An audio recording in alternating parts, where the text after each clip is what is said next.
নমস্কার বন্ধুরা, পল্লবী কিচেনে সবাইকে স্বাগত জানাই। আশা করি সবাই খুব ভালো আছেন। আজকে আমি বানাবো পনির বাটার মশলা। পনির বাটার মশলা বানানোর জন্য সবার প্রথমে আমি 3টে মিডিয়াম সাইজের টমেটো নিয়েছি, আর এখানে নিয়েছি আমি 300 গ্রাম পনির। পনিরটাকে আমি এইভাবে একটা ছুরি দিয়ে কেটে নেব, ছোট ছোট টুকরো করে। আপনারা কিন্তু নিজেদের ইচ্ছা মতো টুকরো করে কেটে নেবেন। পনিরটা আমার কাটা হয়ে গেলে আমি পনিরটা কিন্তু এক সাইডে রেখে দেব। দেখুন পুরোটা আমার কাটা হয়ে গেছে পনিরটা।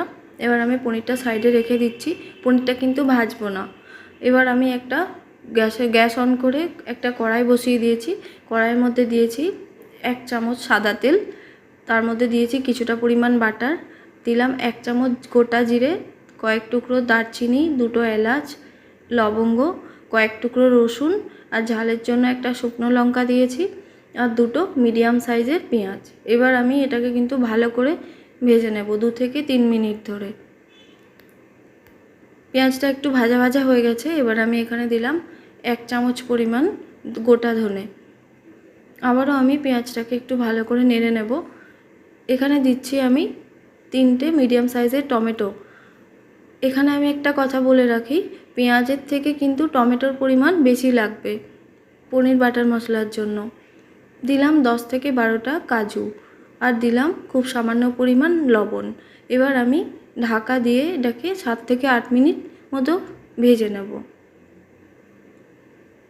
দেখুন আমার টমেটো আর পেঁয়াজ কিন্তু নরম হয়ে গেছে। এবার আমি গ্যাসের ফ্লেমটাকে বন্ধ করে রেখে দেব মশলাটা ঠান্ডা হওয়ার জন্য। তারপর আমি একটা মিহি পেস্ট করে নেব। মশলাটা ঠান্ডা হয়ে গেছে। এবার আমি মশলাটা পেস্ট করে নেব। মশলাটা পেস্ট করে নিয়েছি। এবার আমি একটা বড় ছাঁকনি দিয়ে এইভাবে মশলাটা ছেঁকে নেব। দেখুন হয়ে গেছে। এবার আমি গ্যাসের মধ্যে কড়াইটা বসিয়ে দিয়েছি। এখানে দিচ্ছি কাশ্মীরি লঙ্কার গুঁড়ো 1 চামচ, আর দিচ্ছি খুব সামান্য পরিমাণ হলুদ, আর দিয়েছি এখানে 1 চামচ পরিমাণ চিনি। চিনিটা দেওয়ার পর একবার মশলাটাকে ভালো করে ফুটিয়ে নেব। দিচ্ছি খুব সামান্য পরিমাণ জল। জলটা দেওয়ার পর গ্যাসের ফ্লেমটাকে আমি লোতে করে দিয়ে 2 থেকে 3 মিনিট ফুটিয়ে নেব।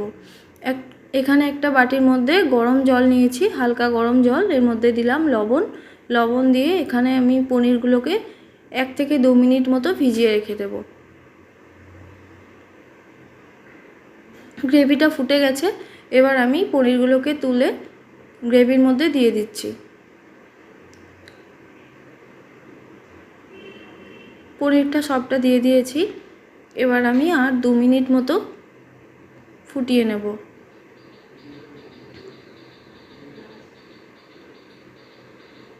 2 মিনিট পর ঢাকাটা খুলে দিয়েছি। দেখুন আমার রেডি পনির বাটার মশলা। এখানে আমি একটুখানি খুব সামান্য পরিমাণ বাটার দিয়ে দিলাম। বাটার দেওয়ার পর একবার নেড়ে দিচ্ছি ভালো করে।